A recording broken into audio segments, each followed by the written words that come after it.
Welcome to the deep dive. This is where we dig into a big stack of history, all the research, and basically give you the shortcut to understanding a place like you've known it forever. That's right. And today, our mission, well, it's specifically for you, focusing on Ashley County, Arkansas, a place you call home. Mm-hmm. You described it to us as a wonderful frontier place, and honestly, we're excited to unpack the history that makes it feel that way. Yeah, that phrase, wonderful frontier place, that's really our guide today.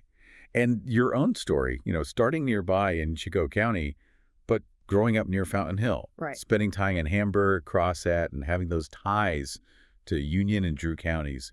It's like the perfect map for us to navigate this. It really is. We're going to explore how this corner of South Arkansas changed, bit by bit, from this incredibly abundant Quapaw wilderness through the really tough antebellum and Civil War times, and then into this area defined first by farming, and then, boom, massive industrial timber development. It's a huge story arc.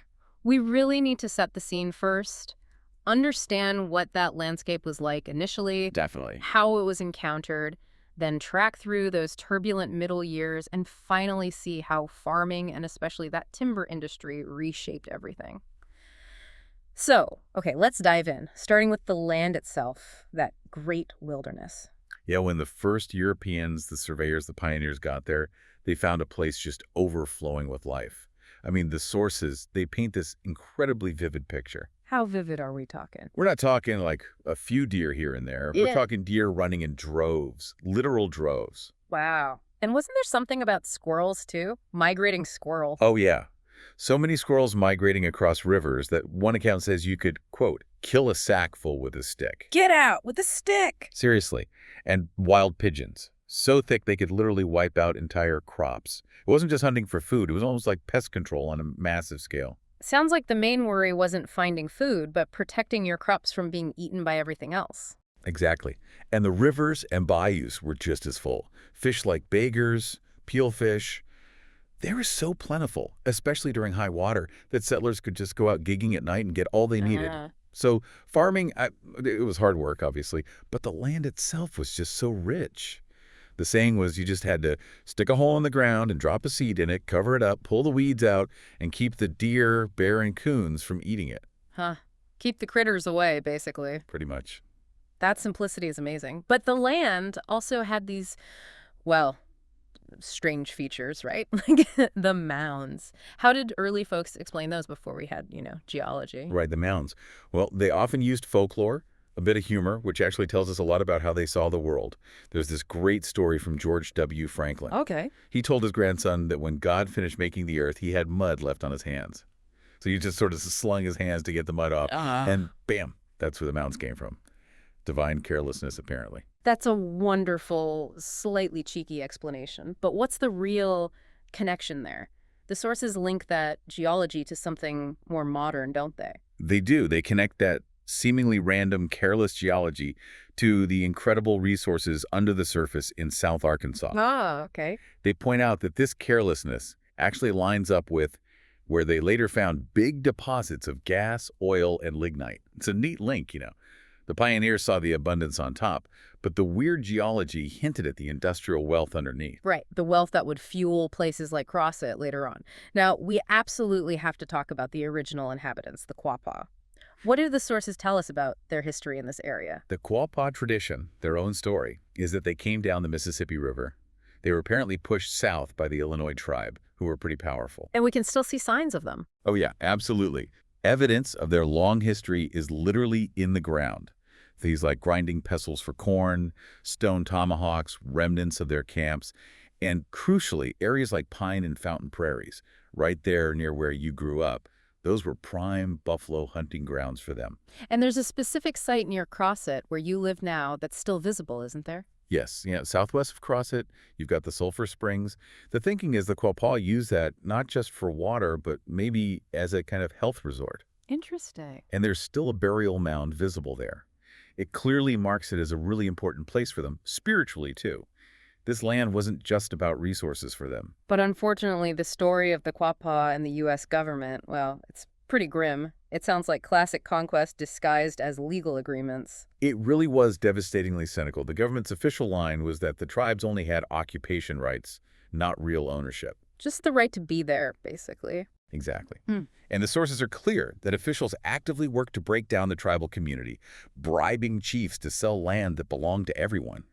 It was systematic deception designed to cheat them out of their homeland. And the end result was displacement? Total displacement. Yeah. All that pressure, the theft, it eventually led to the remaining Quapaw warriors, only about 200 by then, being relocated to Oklahoma.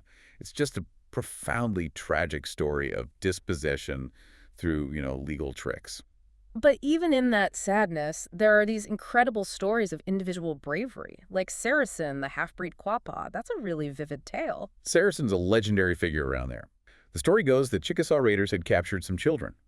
When Saracen found out where they were being held, he didn't wait for backup or make a plan. What did you do? He just immediately raised the war whoop and made a dash for them, all by himself, in the middle of the night. His sudden attack made the Chickasaws think the whole Quapaw force was upon them. In the confusion, Saracen grabbed the children and got them back safely. Just an incredible solo bravery. It really cemented his legend. Amazing story. So the Quapaw lived by nature's rhythms. When did Europeans start showing up and imposing their own maps and names on the place? Well, the French were the earliest. You can still see their influence in place names like Chimanihoe Creek that runs across the county. Chimanihoe, what does that mean? It comes from the French chemin haut, which means high road or highway. Ah, okay. So that tells you it was already a known travel route for Native Americans and then for French hunters and trappers moving through. An actual settlement started really, really early down south near Longview, right? Yeah, Longview's fascinating. It's right there on the Marie Saline River, which was basically as far up as boats could easily go. Head of navigation. Exactly. And French families, the Fogels and the Boulettes, they claim they settled there incredibly early, maybe 1768 or 1770. Wow, that's really early for Arkansas. It makes that spot one of the oldest continuously settled places in the whole region. Then the American pioneers started coming in, often using the same rivers, the Ouachita and the Saline, as their highways. Who was the first American settler we know of in the western part of what became Ashley County? That would be a guy named Joseph Wheeler. History remembers him as a hog raiser. A hog raiser. He settled near the mouth of the Marie Saline, maybe 8 miles inland. And this really shows you how isolated they were. Wheeler was like 40 or 50 miles through dense woods and swamps from the next known settlers over on Bayou Bartholomew, guys like Mr. Clark and Mr. Hopkins. That's incredible isolation. The rivers really were everything. They absolutely were. And those first Americans, they had to be willing to endure that loneliness to get access to that rich land. That kind of isolation takes a certain kind of person, and the sources even give us a feel for the sort of professional standards needed just to map the place, right? Through that story about the surveyor writer in 1827. Oh yeah, that's a great little snapshot of the frontier mindset. Ryder was working out the lines between Fountain Hill and Longview back in 1827, and he actually fired one of his chainmen, a guy named William Willis. William Willis. Any relation to the first county judge later on? Could be. Wouldn't that be ironic? Anyway, Ryder fired him for a very specific reason. What was the big crime? False reporting.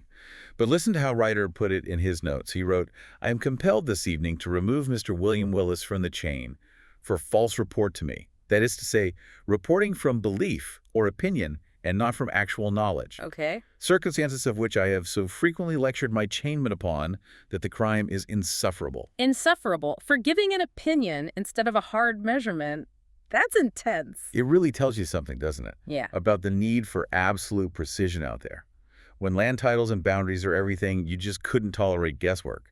That insistence on actual knowledge, not just belief, was fundamental to setting up any kind of order. That focus on precision makes a good bridge to how the county itself got organized. Ashley County was carved out of Grew County, a place, well in the mid-1800s. Yep, 1848 is when it officially happened. And that first organizational meeting, it wasn't some grand affair. It was held at Isaac Denson's house. Just a gathering of the justices of the peace to get things rolling, elect officials, and figure out where the county seat would be. And they picked Hamburg. But they used some kind of legal maneuver to get the land right from 1830. Yeah, they were smart about it. They used an 1830 act that allowed for preemption, basically first dibs on public lands specifically for county seats. Ah. So they claimed the spot for Hamburg, laid out the town on a specific quarter section, and held the first public lot sale in March 1850. That made it official. What's interesting, though, is the folks they elected early on. Like William W. Willis, the first county judge. Maybe the same Willis who got fired by Ryder, maybe not. Yeah, it's interesting because it kind of breaks the stereotype that only wealthy landowners ran things. These early officials, they were definitely respected men in the community, Right. but they didn't necessarily own a lot of property themselves. Judge Willis, for example, owned no land at all. He did own 2 slaves, though, Hmm.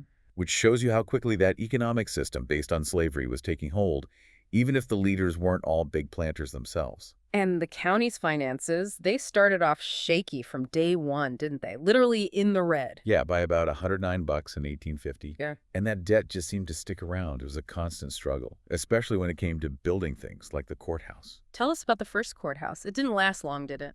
No, the first one, a 2-story frame building put up in 1850, it burned down in March 1869, right in the middle of Reconstruction chaos. Almost symbolic, really. But the real drama, the real local politics show, came later with the next courthouse attempt, around 1903. Oh, the 1903 courthouse controversy. It's a fantastic story of small-town politics gone wild. People were apparently bitterly divided for years over where exactly in Hamburg the new courthouse should sit. Yeah. Different factions just wouldn't budge. So how did they solve it? Or didn't they? Well, they built it, a beautiful building, actually. Yeah. But the compromise was, well, let's just say it was weird. They ended up building it facing a completely empty block to the west, Facing nothing. pretty much turning its back on the main part of town. The source nails the local feeling perfectly. Neither side won, both lost. It's like a physical monument to stubbornness. That's incredible. And that debt problem from 1850, it just kept lingering. The sources suggest it was bad right up into the 1920s, maybe similar to what Union and Drew counties experienced. Oh, it was an ongoing headache. The county ran heavily on warrants, basically IOUs. Right. And because nobody was sure the county could pay, those warrants traded for way less than their face value. Things only really changed in 1921. What happened then? A new group of younger, kind of reform-minded officials got elected.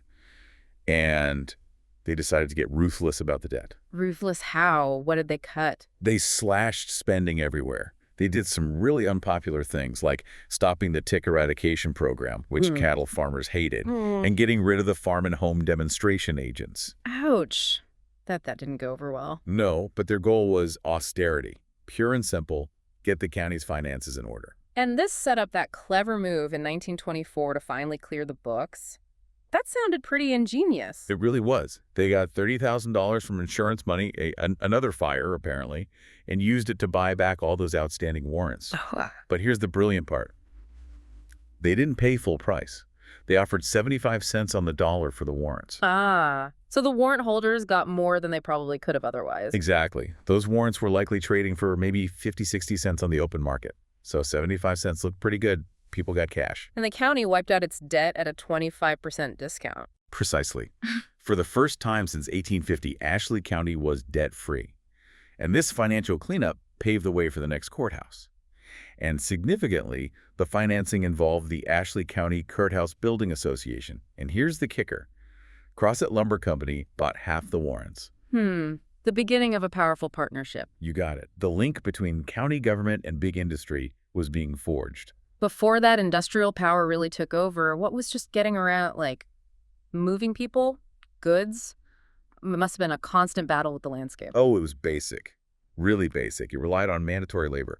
If you were an able-bodied man between 18 and 45, you owed the county 3 to 5 days of road work every year. And what kind of roads were they building? Mostly corduroy roads, especially in the wet, swampy areas. That Yeah. just means laying logs or poles across the path. Sounds incredibly bumpy. Oh, I bet it was bone-jarring. Bridges weren't much better, often just rough-cut clapboards thrown across creeks. But these rough paths were vital. They connected places like Dade's Ferry to Hamburg. They established the route known as the Louisiana Trace near Rawls, and they laid out that key road along the west side of Bayou Bartholomew.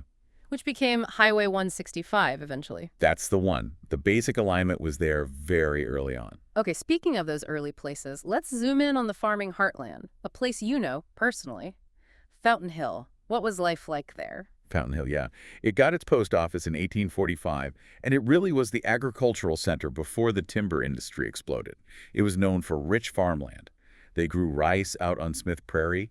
Cotton yields were sometimes incredible, like 1,200 pounds an acre. This was where that classic pioneer farming spirit really took root. And even back then, in the 1840s, the store seemed pretty well stocked for such a remote place. It's surprising, isn't it? Yeah. The sources show a pretty diverse range of goods. There's that great story about David Cohn, a young Jewish merchant, only 23 years old. Yeah. He sold his store in Fountain Hill in 1849 for over $3,600, which was a lot of money then. And the inventory list is just fascinating. What kinds of things were people buying? Not just basics. No, not just flour and salt. They were buying things like brogan shoes, work shoes, but with brass toe tips for 50 cents a pair. Fancy. And cotton drawers, nice flannel shirts, even silk cravats. It tells you that even way back then, people weren't just surviving. They had some money. They cared about how they looked. They wanted some comforts. So beyond buying silk cravats, how did folks actually feed themselves day to day out there? Well, the diet revolved around corn. Corn pone, egg bread, biscuits, only if you were lucky enough to get flour. But the real key skill was preserving meat. Pickling was common, but the really distinctive method was jerking beef and venison. Jerking. Okay, we need to understand that better. How did that work? Why was it better than just salting? It was a careful process. You'd cut the meat up, salt and pepper it really well, and then lay it out on a sort of lattice frame built over a slow charcoal fire. Not hot smoking, then? No, very low heat. The goal was to completely dry it out, essentially making jerky. The sources say it was way better than just hard salt-cured meat because the slow drying and the pepper helped keep more flavor and a better texture. This was how you got through the winter. Makes sense. And water, obviously, was critical. Absolutely essential. Norris Spring was the main source for families on Fountain Prairie. And wells weren't just for drinking water. People used the cool depth of the well curb like a natural fridge. Really? Yeah, they'd lower down milk and butter to keep them cool and fresh.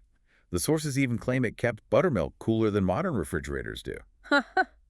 Interesting. Now, moving beyond just survival, the social life sounds like it was incredibly structured, especially around the church. Oh, it was strict. Very strict. Churches like Flat Creek or Mount Olive Baptist, which got its charter in 1859, they were the absolute moral center of the community. The church minutes basically read like a public record of everybody's behavior. What kind of things would get you kicked out or turned out, as they said? Well, the usual suspects. Drunkenness, dancing, selling liquor, heresy, which often just meant joining a different church. Right. But there's one that really stands out, showing you their priorities. They turned a member out for selling hogs that did not belong to him. Dealing hogs. Exactly. Property rights were sacred, and the church enforced it. Wow. But when they weren't enforcing rules, they did celebrate, right? The wedding sounded noisy. Noisy is an understatement. They had this tradition called the charivari. This wasn't some polite wedding reception. It was about making an absolute racket. Ow! Shouting, banging pots and pans, and this specific thing called tic-tacking the bridal chamber. Tic-tacking? What on earth is that? Okay, get this. They'd tie a wax string to a nail on the outside of the newlywed's window and then run a rough edge, like a piece of wood, back and forth along the string. Oh my gosh. Apparently, it made this horrible, grating, loud noise, and they'd keep it up all night. Often, along with playing these sort of rowdy marching tunes like The Girl Left Behind Me, it was the community making its presence known, one last big noise before the couple settled down. That's wild. The frontier also meant working together, right? Especially against predators. Yeah. Hunting wasn't just for food, it was essential for protecting livestock. Neighbors would team up for big, continuous hunts to clear out wolves, bobcats, panthers, anything that threatened their animals. And this is where you get those classic frontier stories, that local color, like the tale about the hound dog named Taylor. The dog that voted, I love that one. Yeah, Taylor was supposedly born right on the state line, so his owner used to brag that the dog was a citizen of both states and therefore voted in both Arkansas and Louisiana. Huh. That's perfect frontier humor. Exactly. Very local, very witty. That's the kind of culture that grew up in that isolation. So as the county barrels towards the mid-19th century, that antebellum economy kicks into high gear. And it's all about cotton, right? Which causes this huge, fast change in who's actually living there. The shift is just staggering when you look at the numbers. In 1850, you had about 2,000 white residents and around 640 slaves. Okay. Just 10 years later, 1860, the white population more than doubles to almost 5,000. But the enslaved population, it skyrockets, nearly a six-fold increase, up to over 3,700 people. Wow. That just screams massive investment in cotton and the labor system supporting it. Absolutely. It shows how much wealth was being poured into that system and how central it became to the county's identity and economy really fast. And the laws around slavery tightened up too, didn't they, to reinforce the system? Yeah, by 1860, they passed really strict laws. Any freed black person basically had to leave Arkansas or choose a master and re-enter slavery. That's brutal. It created enormous pressure to maintain that racial hierarchy. Yeah. It led to some really bizarre and troubling court cases. Like the Abbey case from 1855. That one really seems to show the contradictions and the horror of it all. The Abbey case is fascinating and deeply disturbing. Abby and her children were being held as slaves. The man claiming ownership was sure they were legally his property. Okay. But the defense argued something radical. They claimed Abby and her children were actually white, not legally black, which, under the law, meant they couldn't be enslaved. So the jury had to decide their race. Yes, and incredibly, the local jury found them to be white and therefore free. This was despite the fact they'd lived as slaves for years. But it didn't end there, did it? No, the owner appealed. The state Supreme Court overturned the verdict and ordered a new trial. But get this, the second local jury also found Abby and her children to be white and set them free again. Wow. What does that tell us? It suggests the real unease, even among the white community, about enslaving people who looked white, regardless of their history or social status. It shows how unstable and morally complex the whole legal foundation of slavery really was, right there on the ground in Ashley County. A system built on sand, really. Then, of course, the Civil War comes. Ashley County went strongly Confederate. Oh, yeah. They provided at least 13 captains for the cause. But some of the most powerful history from that time comes from the home front. What life was like for those left behind, the women, the children, the older men. What kept things going? Loyalty and incredible community cooperation seem to be key themes. The sources mention that enslaved people were often reported as being very loyal to the families they were with, working alongside the women and old men to produce food and supplies for both the army and the family. And the women's work was just relentless. There's that image of Louisiana Hasseltine Ellen, the writer's mother. Yes, her finger. Her right forefinger was permanently bent sideways from the constant repetitive motion of using the distaff for spinning thread and weaving cloth. Just physically marked by the work. Exactly. She was just one of countless women holding everything together. And neighbors helped each other, constantly lending horses, cows, food to families whose men were away or who had lost everything. That communal bond was crucial. But that strength was immediately put to the test by Reconstruction, by military rule. That sounds like a period of just pure chaos and violence. It was a brutal shift. The Reconstruction governor, Powell Clayton, the so-called carpetbagger governor, he moved fast. He kicked out the local sheriff and clerk, replacing them with his own appointees. Creating a power vacuum. Yeah, and into that vacuum stepped violence. Yeah. The sources talk about a time when terror reigned. The Ku Klux Klan was active, and there was that awful incident near Chimney-Hot Creek. Yes, the Klan paraded, shot off guns, and there's a specific horrific account of 5 or 6 members of the state militia being ambushed, shot, killed, and their bodies dumped into Sim Harris's Lake on the creek. Oh my God. It shows just how bad the paramilitary violence got.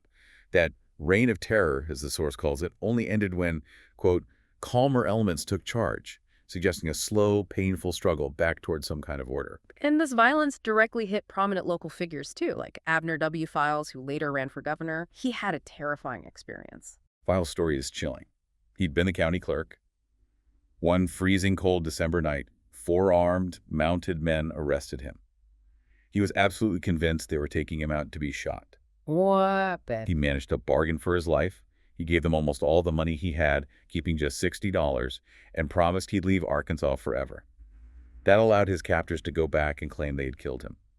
It just shows how precarious life was, even for established figures, under that military regime. So you have the war, the collapse of the old system, this intense violence. What was the long-term effect? A massive outmigration. A lot of the original pioneer families, people who just couldn't accept the new political reality or the economic devastation, they just packed up and headed west. Abandoning their land. Completely abandoning it, leaving it to be sold off for unpaid taxes.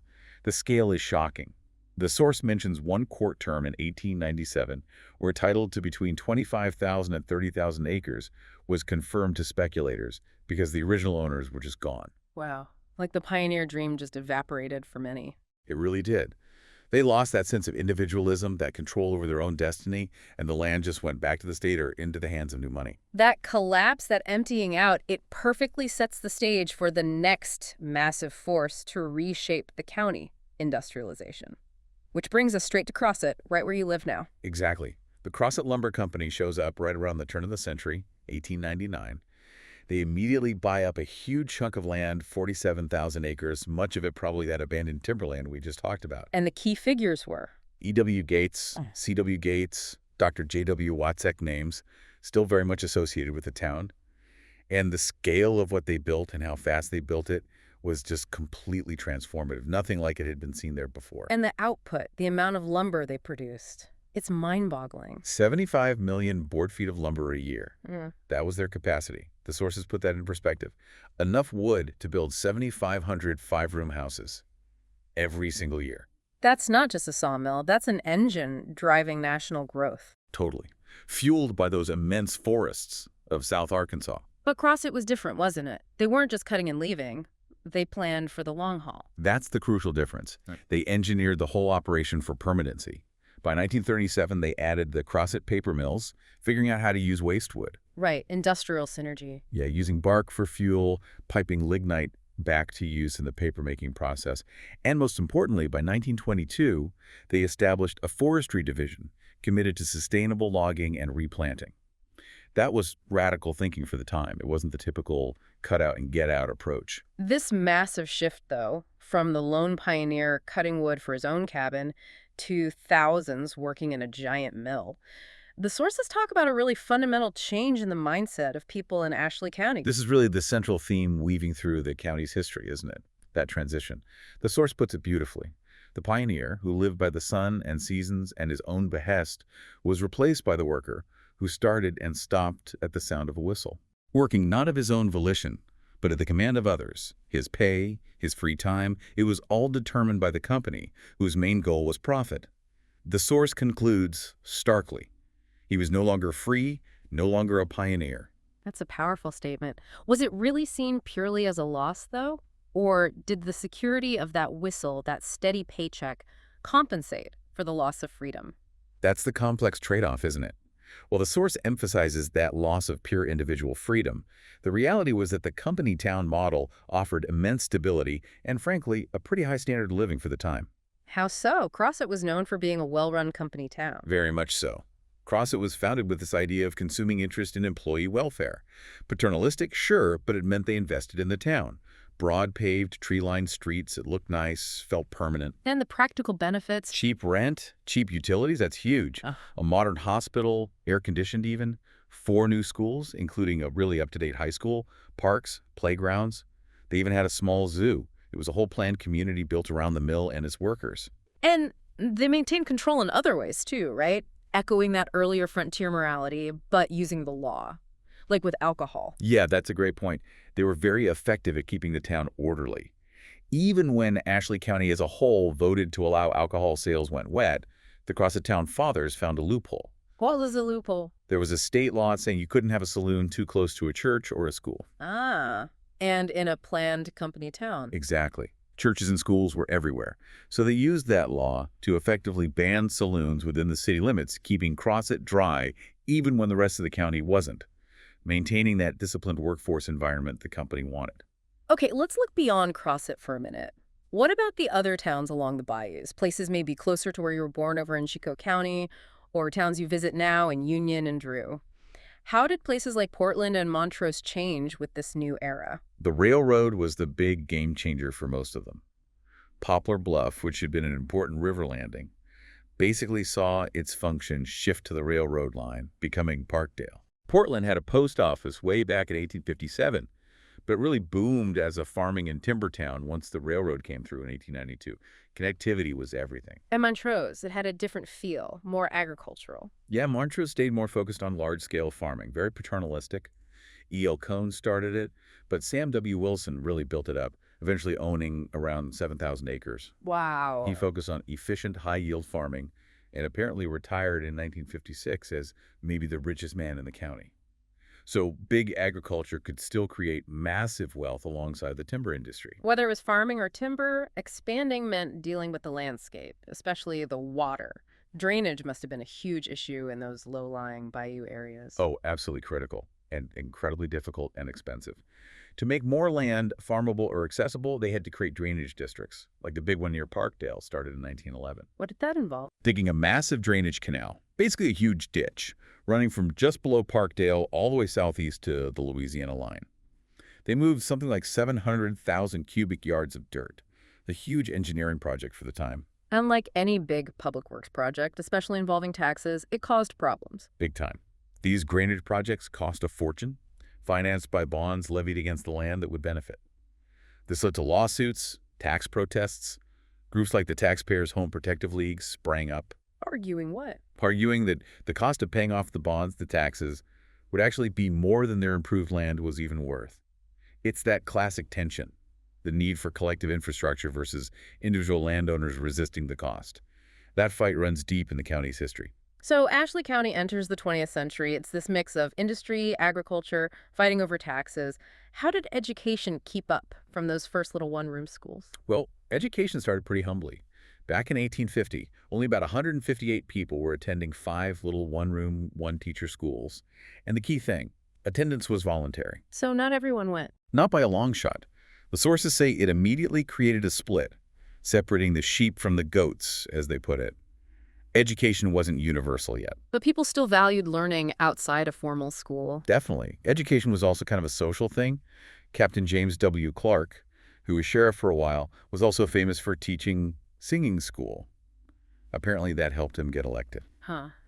Singing his way into office. Maybe. And other folks taught writing schools, like Mr. Higginbotham, known for his beautiful handwriting Spencerian script and for making his own goose quill pens and ink from pulpberries. Wow, that's dedication. What did they actually learn in the regular schools back then? A lot of it was rote memorization, reciting facts about Arkansas, the United States, like chanting Nashville on the Cumberland River, shipment of cotton, that kind of thing. And spelling bees, those are a big deal. Huge. Apparently, the Friday afternoon spelling bee was the main event. The whole community might turn out to watch. The teacher would sometimes throw in super tricky words like assassinate or epaulette just to break up the competition and get a laugh. Sounds intense. And there were options for young women, too, beyond the basic schools. Yeah, after the Civil War, there was Bowling Academy in Hamburg. It was a private school run by Mary A. Bowling, offering a more refined education for young ladies, separate from the rougher public schools. Okay, let's shift gears to communication and fun. Before phones, before easy travel, the post office was king, right? It was the absolute center of the universe for news and socializing, especially for men. Post offices were often just a corner in a general store or someone's house. And what happened there? On Saturday afternoons, guys would hang out, wait for the mail to come in, pitch horseshoes, maybe play marbles, and just talk. Discuss crops, politics, local gossip. It was the original social network hub. Then the automobile arrived and just blew that slow world apart, I imagine. Total disruption. Even building the first good roads, like the Arkansas-Louisiana Highway 165 starting in 1918, which was just gravel then, was seen as this amazing achievement. But the cars themselves, pure chaos at first. There's a story about a Mr. Holcomb's car scattering cows and horses everywhere, even though he was known as a careful driver. People were initially outraged by these noisy, fast machines. But people adapted quickly. Incredibly quickly. By 1919, just a year or so after that highway started, there were already 600 cars registered in Ashley County. That's a massive change in just a couple of years. It shrunk the distances between places like Fountain Hill, Hamburg, and Crossit overnight. And what about entertainment before movies took over? Before the first moving picture show hit the Hamburg Opera House around 1908, people relied on traveling shows. Medicine shows were popular. They often had singers, comedians, performers, along with the questionable cures. Right. And traveling hypnotists were apparently a big draw. Hypnotists, tell me about that. Sounds like classic Americana. Oh, yeah. Professor de Santinelli was the big name mentioned.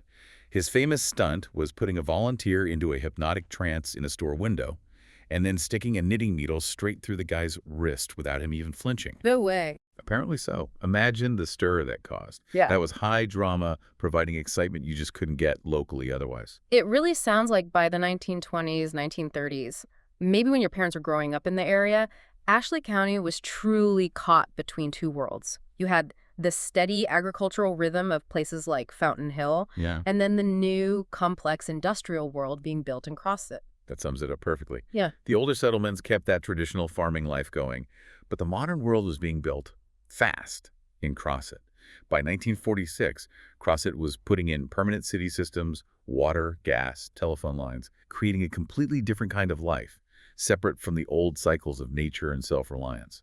The stage was set for the Ashley County you know today. Which brings us right back to the beginning. We've journeyed from those abundant quapaw hunting grounds through the isolation of early Longview, the trauma of the Civil War and Reconstruction, all the way to the rise of Crosset as an industrial powerhouse. And the thread running through it all, I think, is that constant tension, that push and pull between the fierce desire for individualism, the pioneer's freedom, and the undeniable lure of materialism. The security, the steady wage, symbolized by that factory whistle. Yeah. The wonderful frontier place that you love, the sphere you find maybe rooted in Fountain Hill or Hamburg. It's defined by the resilience of people who navigated those huge shifts. People like Mrs. Kirkpatrick, who fought tooth and nail in court to keep her land separate from her husband's debts. Whether they were clearing swamps along the Saline or figuring out how to run a modern corporation in Crosset, they adapted. That resilience is key. And thinking about adaptation, we have to end with this fascinating what if from the sources. They mention early attempts at drilling for oil in Ashley County, attempts that almost succeeded. Yeah, that's a crucial detail. It wasn't just one try. They drilled several wells, one on Lake Prairie near Crosset, and another one down in the Ouachita bottoms that actually did produce oil for a short time, about 250 barrels a day, which isn't insignificant before it was mysteriously abandoned. So here's the final thought for you to chew on. Crosset, the company, was so focused on timber permanency, on building this controlled, sustainable, long-term forestry operation. What if those oil wells had hit big? What if Ashley County hadn't just stayed a timber giant, but had become a major oil boom town like El Dorado next door? How would that different kind of boom, faster, maybe less controlled, have changed the county? What parts of that frontier place, that community spirit from Fountain Hill or Hamburg, would have survived that kind of transformation? It's a fascinating question.